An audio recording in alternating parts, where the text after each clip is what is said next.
China's Communist Party constitution could see amendments which could make it easier for leader Xi Jinping to rule for life if he wanted. Analysts expect Mr. Xi, who is also the country's president, to get a new formal title as people's leader and see his political ideology elevated by the end of an ongoing twice-a-decade party congress.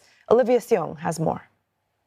China's week-long Communist Party Congress is taking place behind mostly closed doors.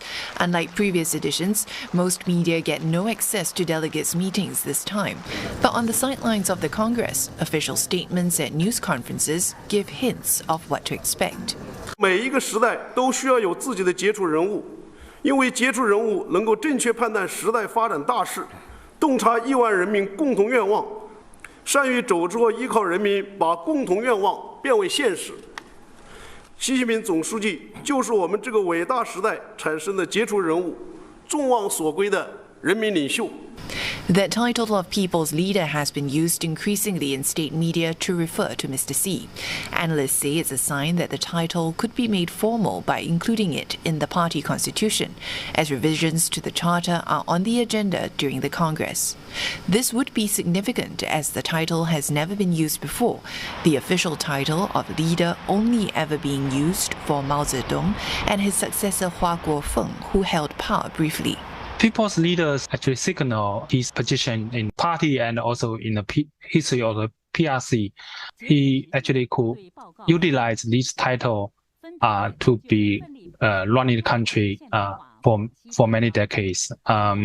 He does not need a party secretary. He does not need a PRC president title.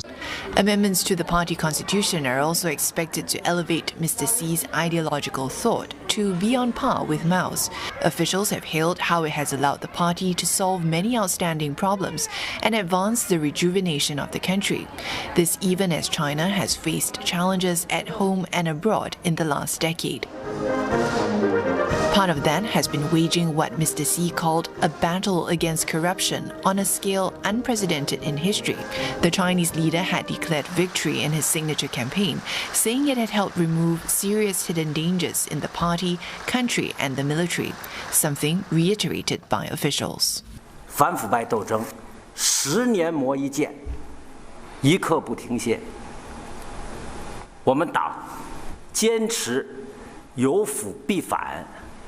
有贪必肃，兑现了习近平总书记18大后提出的“无论什么人，无论其职务多高，只要触犯了党纪国法，都要受到严肃追究和严厉惩处，绝不是一句空话的承诺。” Over the past decade, disciplinary inspection authorities have investigated over 4.6 million cases. About 74,000 people have been investigated for corruption-related crimes, and officials were keen to emphasize that about half of them committed their first violation before Mr. Xi came to power in 2012. In the lead-up to the party congress, we had seen a number of high-profile corruption-related cases. Those involved included a former vice minister of public security. Now, his crimes included taking and giving bribes and manipulating the stock market, with state media also saying that he has seriously undermined the unity of the party. Now, his so-called political clique, which involved a former justice minister and former police chiefs, were also implicated. While corruption has precedence in China, critics have questioned the motives of Mr. Xi's anti-graft campaign, saying it has given him reason to remove his political rivals. Xi Jinping spoke specifically about forces within the Communist Party itself that were still trying to push back against his changes, and he accused them in some cases even of being corrupt. Now, it must say something that after 10 years of Xi's rule already, that there are still these forces that exist within the party. But I think it also shows, interestingly, a sort of confidence that he was willing to put it openly in the speech and broadcast it on national and indeed international television as well. Professor Mitter said this was a change in tone compared to previous speeches. Mr. Xi also signaling that the campaign was here to stay, as it had provided the answer to the rise and fall of dynasties and to ensure the party remains unchanged. Olivia Seong, CNA, Beijing.